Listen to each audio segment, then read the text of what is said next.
this might help people on the stream because it would help me. Kilts, how did you meet Professor? Yeah. What a weird place to meet her. So I was on a Telegram chat room that was run by her friend that many of you may know. He's called Milo. Oh yeah, And I I can spent finish most of your sentences. Yes, go ahead. The Milo went on to fill in Telegram the audience may fill in the blank from there.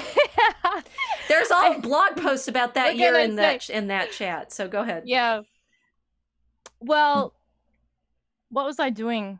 I was just gaming, just having fun. And then I started chatting with the professor and was like, oh, wow, she understands all of this stuff. I started checking out her work, but basically it was just conversations that we were having in the chat together where, I'd talk about some random thing and we'd have a back and forth in front of everyone.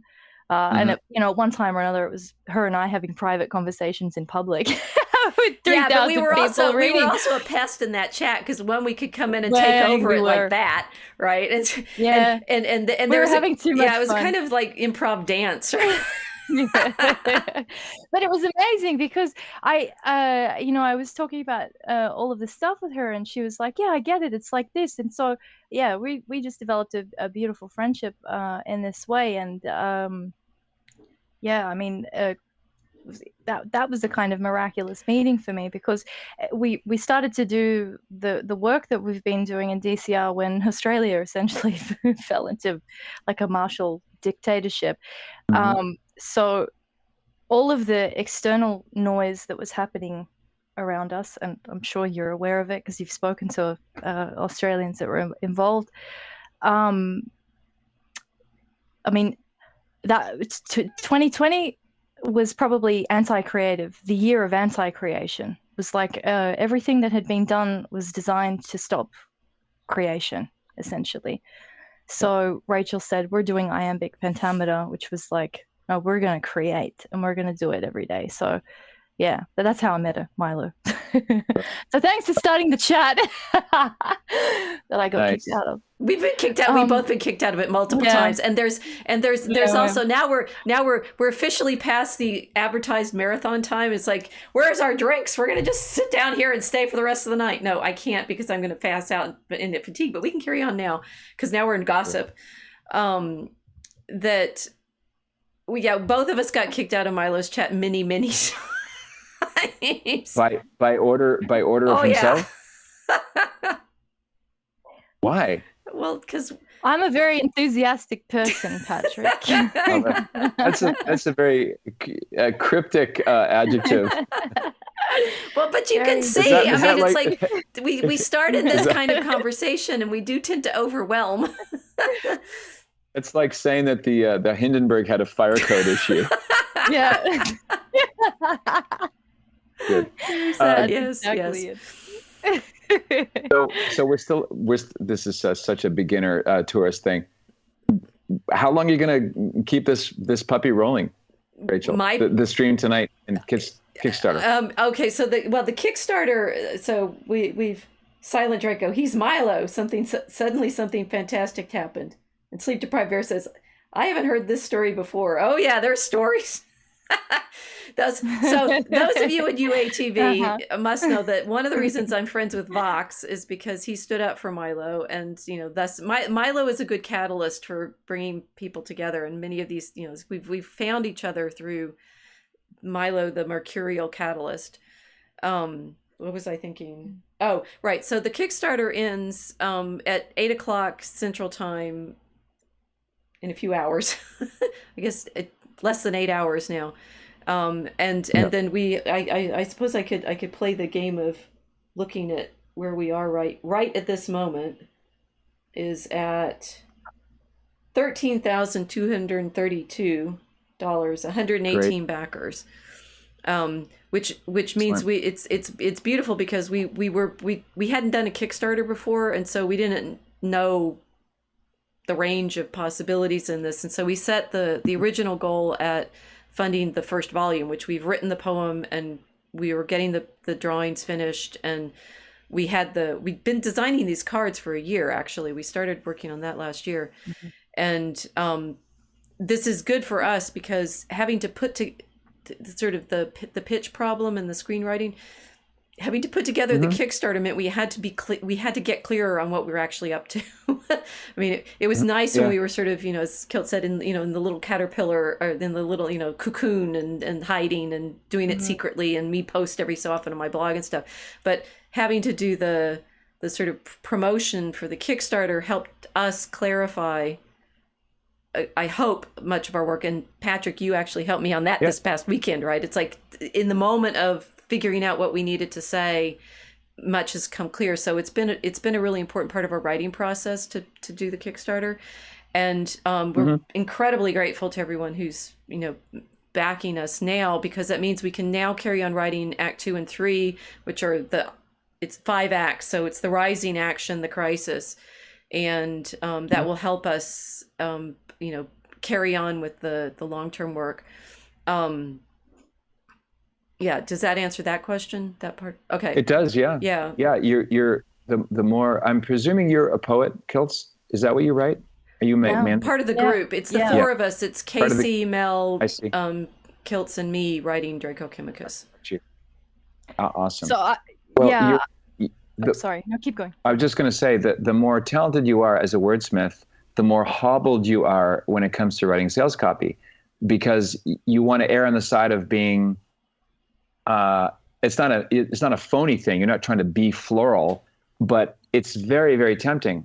I have the same temptation to be clever instead of being clear.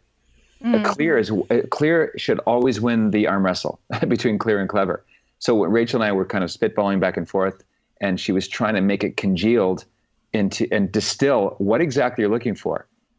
So all of the mystical language about the spice and the dragons, I'm lost. I don't know what that means. So when I said, Rachel, what is it? She would say it in one sentence. That's your, you just said it. When you say it out to yourself, it's a good exercise, because it takes LYE. It's like putting strong lie on it. All of the organization is gone, and now you just have the thing itself. Like, great. I do not have juggling skill, but I have a great admiration for terrific jugglers. And the juggler exercise for a rehearsal is usually involving only 2 balls. You're doing basic 101 over and over and over again. Even though someone could juggle 7, the exercises are 2. It's the basic muscle memory that you need doing the simplest version of what you do, because everything else flows from that simple structure, that compressed template. So, and you guys will probably do another Kickstarter down the road. And so it's all a learning curve. Fantastic. Oh, can I tell you about about the Pareto Principle? Yeah. The 2080. Pareto. 80-20. Yeah. The 80-20. Well, you're already seen this. If you put your givers on a chart where people who give $1 and people who give, let's say that the biggest gift is $5,000. 0, 20% give the other 80%. Right. But you mentioned the word fractal. It's fractal within the 20%. So 20% of the 20%, they are your super donors. And this is when you're wondering why more people aren't interested. Why isn't there a tsunami of interest to match your interest in what you're doing? Just remember what's his name, who when he went back to Nazareth could work no miracles because of the lack of faith, right? So our Lord calls the masses. Let's say he calls the 120. They're disciples, but 120 don't answer it. Only 12 do. And that's his crew. Those are the ride or die guys, except they're not even that ride or die, because fractal of the 12 is 3, and that's Peter, James, and John. And those are the ones he's always alone with up on the mountain. And even, it's not exactly 20, but only one of those 3 gets to be Pope, and that's Peter. So this, the 80-20 thing it's everywhere. And I find it helps me relax when I realize all you can do is pitch your message and ask for what you're asking for as directly and clearly as you can. And the people you're trying to meet and connect with, they will find you. And when they hear your voice, oh my gosh, I've been waiting for this. So I'm bringing up the Pareto Principle for a reason. There's a guy called Perry Marshall. I've learned so much from this guy. I've never met him. PerryMarshall.com. Perry, you'll love this. He begins his book, it's called 80-20 Sales and Marketing, with an anecdote involving, Perry was a card sharp. He was a kind of a guy who was really good at math, and he had an unfair advantage over people when they played blackjack. So he and his mentor, a guy called John Paul, would drive from Reno to Vegas back and forth, scoping the place out and finding people that they can really crush and win a lot of money from. Not exactly morally upright. However, in this anecdote, it was raining. It's in Las Vegas. They're in this casino. And unbeknownst to Perry, his mentor is wearing a rain jacket and a sawed-off unloaded shotgun under the table. And they order a beer, and they're getting settled, and they're kind of scoping out the different tables. And all of a sudden, out of the blue, that iconic racking of the shotgun sound. The waiter comes over. Everything okay here, gentlemen? Yeah, give us another beer. So he leaves again. And Perry said, what the hell was that? It's an unloaded shotgun. Don't worry about it. I did this on purpose. Perry, says John Paul, did you notice which tables paid attention to the sound? Yeah, that table there, the one by the door, and one by the pillar. They all went Scooby-Doo, right? What the hell was that? John Paul says, yeah, we're not going to play cards with those people. So racking the shotgun disqualifies people. Like when I did Hope is Fuel, the second Hope is Fuel, I got 40 speakers together, Robert F. Kennedy Jr., Peter McCullough, Reiner Fulmick, all the top attorneys and medical freedom fighters in one place. I was permanently banned from YouTube to this day. Kartra pulled it off the internet against their own rules. We sued them and we won. But I bring this up because that's a racking of the shotgun. When you rack your shotgun, you attract and you repel at the same time. And that's great, because what you're attracting are your ride or die people. And they're the only ones you want anyway. Look what happened with Hope is Fuel, Rachel. 19 out of 36 people back away because of the magical association. I don't want to be associated. Holy shit. The problem is, and Timothy Gordon brought this up beautifully. So I don't know if you know Kilts. Kilts, sorry. I put together a video last year called 7 Pieces of Evidence that Francis is an anti-pope. And so I'm aware of your controversial opinions regarding the Roman. We're too medieval. We don't care. Any popes? Yeah. Tell that to Victor III or whoever it was. Yeah. No. Please continue. But I'm being cheeky. I'm being cheeky because I'm not Roman Catholic. Coptic. Okay. You're Coptic? I'm Coptic Orthodox. Yeah. Okay, well, I'll go slow. Oh, the terrible joke. Horrible. Oh, hey. No. So I'm bringing this up because I was accused of being a sedevacantist, which is someone who believes that the last pope was 1958, Pius XII, right? I don't believe that. I reject that. I think that's a ridiculous dead end, and I've never subscribed to it, and God willing, I never will. Also, that I platform anti-Semites like E. Michael Jones. No one ever defines anti-Semitism. No one can give me a single example from his many books, interviews, and talks where he hates Jews. I don't. He's got Jewish fans. You don't have to agree with everything everybody says if you're going to collaborate with them. But the thought experiment has to do with Mel Gibson, and that is establishment Catholics who were fretting over their own reputations, meaning they would be invited to far fewer cocktail parties if they associated themselves with me. Some bishop wouldn't like them, and they wouldn't be able to host a pilgrimage. There'd be a financial cost, and so that was enough. So they cut and run. Even after reporting it, even after saying that they would do it, even Janet Smith, God bless her, she put her flag in the ground and said, "I'm standing with Patrick Coffin." First she did it, and then ridiculous, and she was praised up the wazoo by her followers. But then a day later, she deletes it and also runs away. So here's the thought experiment. If any of these establishment Catholics that have media platforms, say podcast or blog, if Mel Gibson's press agent called them to say, look, would you be interested in having Mr. Gibson on your show to talk about Resurrection, the Passion of the Christ, the sequel? They would have incontinence problems of joy. interview of a lifetime, right? Wait a second. Yeah. Mel Gibson is an actual scientific contest. Yeah. And has been called an anti-Semite a million times. So, yeah, people are conveniently blind in convenient moments. Yeah, correct. To details about people. Yeah. No, I saw what was going on, the professor being a part of the Hope is Fuel project, and I was reading on Twitter all of the comments and the back and forth with everybody that were weighing in on everything. Did you make a few comments yourself? Maybe. I may have. I am very. You got it. I'm very enthusiastic. You put the raven and the dove together, and we're gonna make a problem. We're so good. We get thrown out of Milo's chat, right? Well, my specialism, Patrick, is the discussion on Semitism, and I'm very unhappy that the Americans have essentially monopolized the conversation regarding Hebrew identity. So I bring my perspective from the Coptic worlds to these conversations, and it's funny. People always seem surprised. They always seem surprised when there's a non-American view on this kind of thing. But I mean, this is a problem for Catholics because a big part of my trolling work on Telegram was to kind of remind everybody that prior to the Great Schism and the West being disconnected from the rest of a Byzantine experience in the Copts in Africa, we were all together.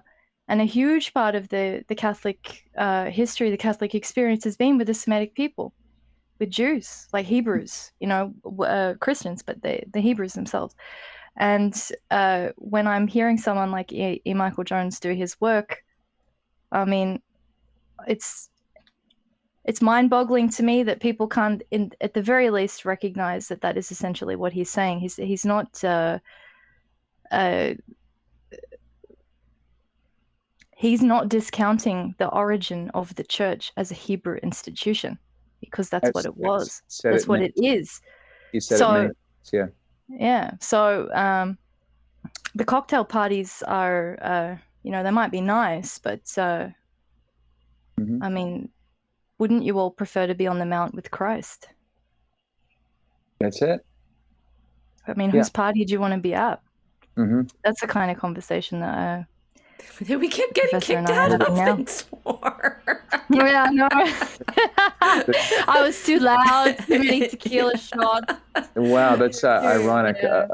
All of Milo's battles are being canceled, and he gives you guys the Golden Boot Award. That's funny.